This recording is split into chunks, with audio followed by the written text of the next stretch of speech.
Hello, आप सभी लोगों को नमस्ते। उषा देवभूमि चैनल में आपका स्वागत है। मैं हूं देवभूमि उत्तराखंड से। तो चलो एक नए ब्लॉग की शुरुआत करते हैं। और मेरे ब्लॉग की शुरुआत ना आश्रम से हो रही, यानी हमारे गुरु महाराज जी का आश्रम, सभी भक्तों का आश्रम, जो कि पटेल नगर गांधी रोड पे पड़ता है, कल्याण आश्रम। तो आज छोटी दीपावली के दिन हम सभी लोग छोटी दीपावली मनाने के लिए यहाँ पे आते हैं। गुरु महाराज जी का सत्संग श्रवण करते हैं सभी भक्त, जिनका ना यहाँ देहरादून के नजीक जिनके गांव है, सभी जो गुरु महाराज जी भक्त है, सभी गुरु महाराज जी के दर्शन करने यहाँ पे आते हैं और उनका सत्संग प्रवचन सुनते हैं। और यहाँ पे सब खाने की व्यवस्था, सब चीज़ रहती है। जो लोग दूर दूर से आते हैं तो उन सभी लोगों के लिए खाना प्रसाद के रूप में दिया जाता है। तो आज के ये दिन सभी लोग खुशी से गुरु महाराज के दर्शन और प्रवचन सुनने आते हैं। तो महाराज जी बोलते हैं सभी लोगों को आध्यात्मिक से जुड़ना चाहिए, क्योंकि अगर आध्यात्मिक से नहीं जुड़ेंगे तो लोग देखो संसार या दुनिया में क्या क्या चीज़ें हो रही, वो ये नहीं जानते कि मतलब हमारे गुरु महाराज जी बोलते हैं कि हमें पेड़ को नहीं बदलना है, पृथ्वी को नहीं बदलना किसी, लेकिन इंसान को बदलना। अगर इंसान बदलेगा तो स्वयं ही सतयुग आएगा। तो चले आगे आप लोगों को मैं दिखाती हूँ। चले। कोई नहीं मेरा अपना, कोई नहीं मेरा अपना, मंदिर ढूंढा मस्जिद ढूंढा, कोई नहीं मेरा अपना, कोई नहीं मेरा अपना। प्रेम की बहने इतना उलझा, वेदों की बहने इतना उलझा, है शब्दों का सपना, है शब्दों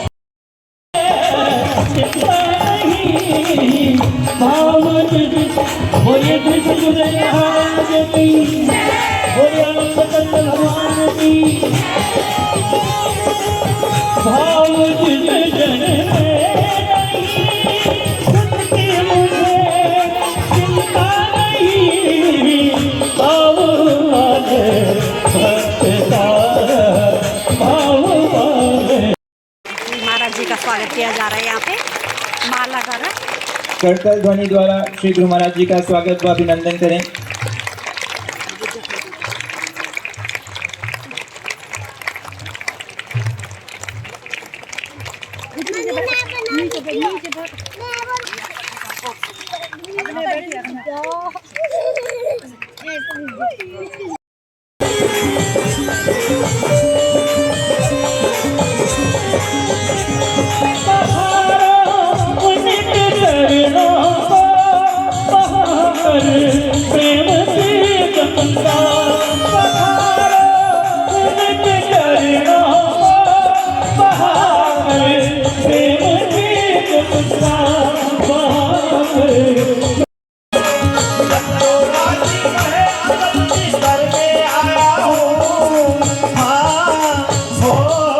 सतगुरु का दीदार मैं करने आया हूँ, सतगुरु का दीदार मैं करने आया हूँ।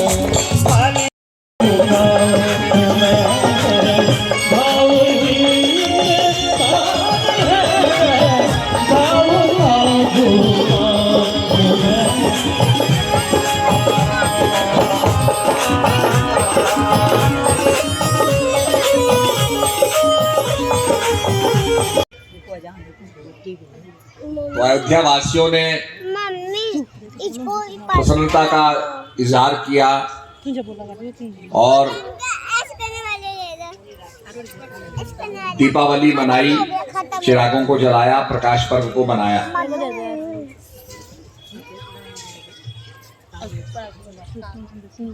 ये खुशी का बड़ा अवसर था, क्योंकि भगवान ने अधर्म पर विजय प्राप्त की। जिस काम के लिए महापुरुष आते हैं, और कहा भी है जब जब होए धर्म की हानि, बाढ़े असुर अधम अभिमानी। जब जब धर्म की हानि होती है, बाढ़े असुर अधम अभिमानी। आजकल लोग समझते हैं कि साहब बहुत ज़्यादा शिक्षा के केंद्र बन गए हैं, बहुत ज़्यादा एजुकेशन हो रही है, बच्चों को छोटी क्लास से पढ़ाया जाता है, मॉरल साइंस पढ़ाई जाती है, सत शिक्षा दी जाती है, तो आदमी अच्छा ही बनेगा। परंतु फिर भी कहा है बाढ़ ही असुर अधम अभिमानी।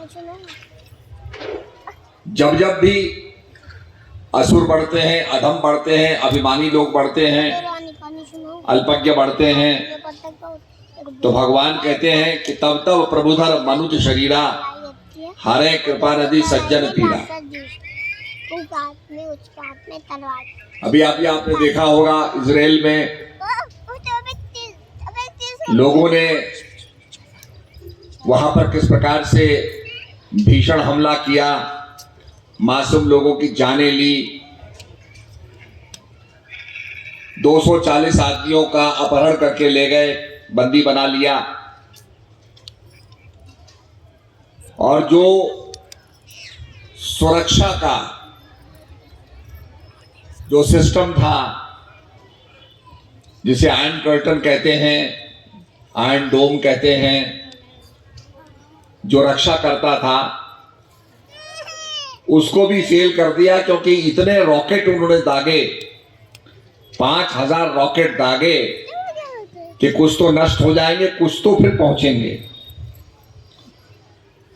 और जब इस प्रकार से इस पूरे सिस्टम को फेल कर दिया गया तो बहुत ज्यादा तबाही हुई, बहुत लोग मारे गए। इजराइल के पास भी कोई विकल्प नहीं था। उसने भी कहा कि भाई मैं आतंकवादियों को, जो टेररिस्ट हैं, उनको समाप्त करूंगा, और उसने अपना काम शुरू कर दिया, वॉर कर दी। और लड़ाई के अंदर आपको पता है क्या होता है कि मासूम लोग मारे जाते हैं, और वो मारे गए। आपने पढ़ा होगा कि हॉस्पिटल्स में भी बम्बार्डमेंट हुआ।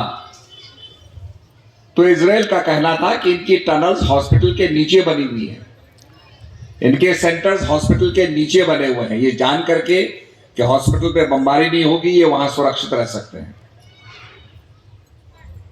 तो इसको कहते हैं कयामत, टोटल डिस्ट्रक्शन। तो ये इसलिए आज इतना लोग पढ़ लिख गए हैं, इतना एजुकेशन का प्रसार हो गया है, और वैसे भी लोगों को पता है कि भाई जैसा करोगे वैसा फल भोगोगे। आतंकवाद की गतिविधियों से कभी किसी का भला नहीं होता है, देशों में लड़ाइयां होती हैं। हमारे देश में भी इसी प्रकार से हमले हुए, चाहे हमारी पार्लियामेंट पे हो, चाहे हमारे सैनिकों पे हमले हों, चाहे हमारी सीमा पर हमले हों। इसी प्रकार से ये गतिविधि चलती रही।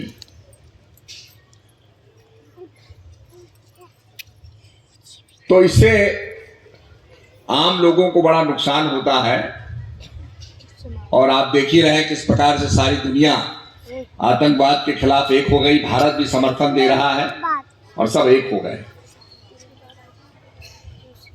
कुछ लोग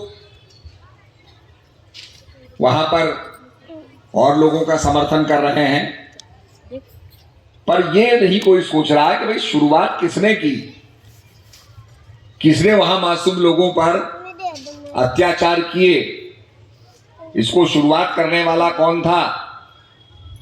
बाकी तो डिफेंस में तो फिर आदमी लड़ता ही है।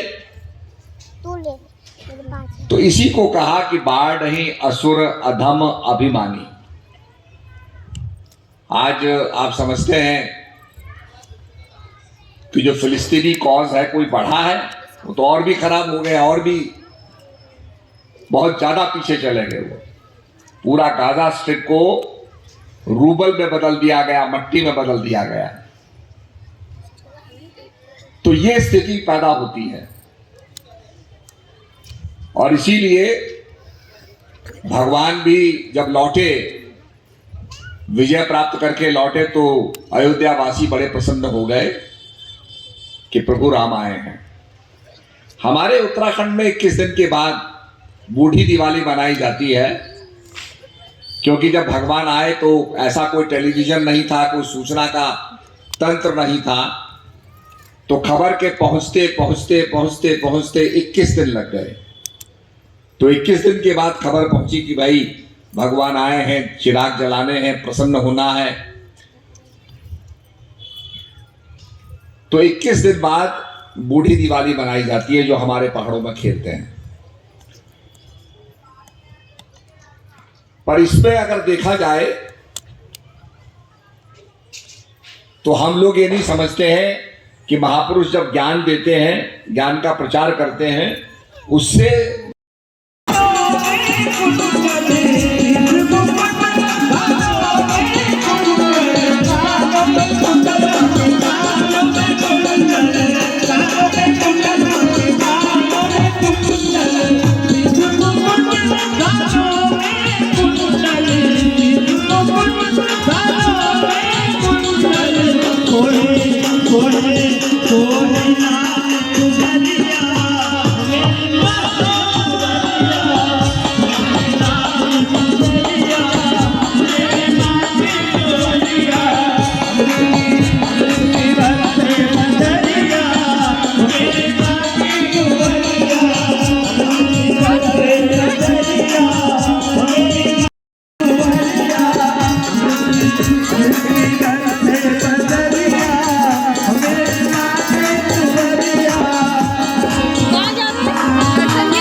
खाना खाते हम लोग, प्रसाद लेते हैं।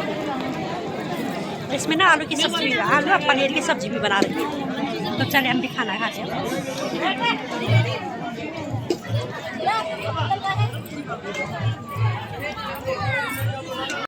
हमारा मज़े में रहा, यादगार है। आज का दिन तो साल में एक बार आए थे, छोटी दिवाली, तो दिव्य परिवार का सबका हमारा उनका दर्शन होता और हम झूम झूम के नाचते हैं। बहुत खुशी का दिन रहता है, आनंद आता है, बहुत खुशी का दिन। इस दिन के हमको बहुत इंतजार है। हाँ, साल भर में एक दिन ना, साल भर में। चलिए दीदी भी तो गुरु महाराज जी के सत्संग सुनने आ रखी थी, तो चलिए अब घर जा रहे हैं हम सभी लोग। बोले श्री सद्गुरुदेव महाराज की जय। अब पूरे भक्त अपने घर जाते हुए सभी लोग, क्योंकि सत्संग खत्म हो चुका है और सभी लोग भक्त अपने घर जाते हुए, तो चले चलते हम सभी लोग। चलिए तो हम लोग भी चलते हैं अब घर, प्रोग्राम खत्म हो चुका है। तो चलिए आप सभी लोगों को दीपावली की बहुत बहुत शुभकामनाएं। तो चलिए निकलते हैं हम लोग। यहाँ पर मैं पहुँच चुकी हूँ घर।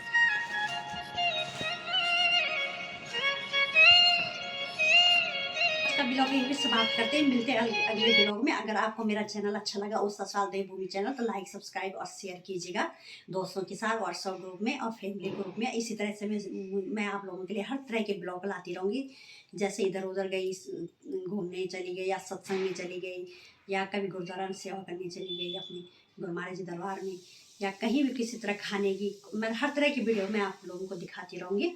तो अगर आप लोगों को अच्छा लगा तो लाइक सब्सक्राइब शेयर कीजिएगा। और मेरे पुराने ब्लॉग हैं बहुत सारे, तो उनको भी मैं अब डालूंगी, क्योंकि मेरा फ़ोन ख़राब हो चुका था, इसलिए मैं बहुत सारे ब्लॉग डाल नहीं पाई। तो अब डालूंगी एक एक करके उनको, तो आप लोग उनको भी देखना। तो चलिए तब तक ले जय भारत जय उत्तराखंड।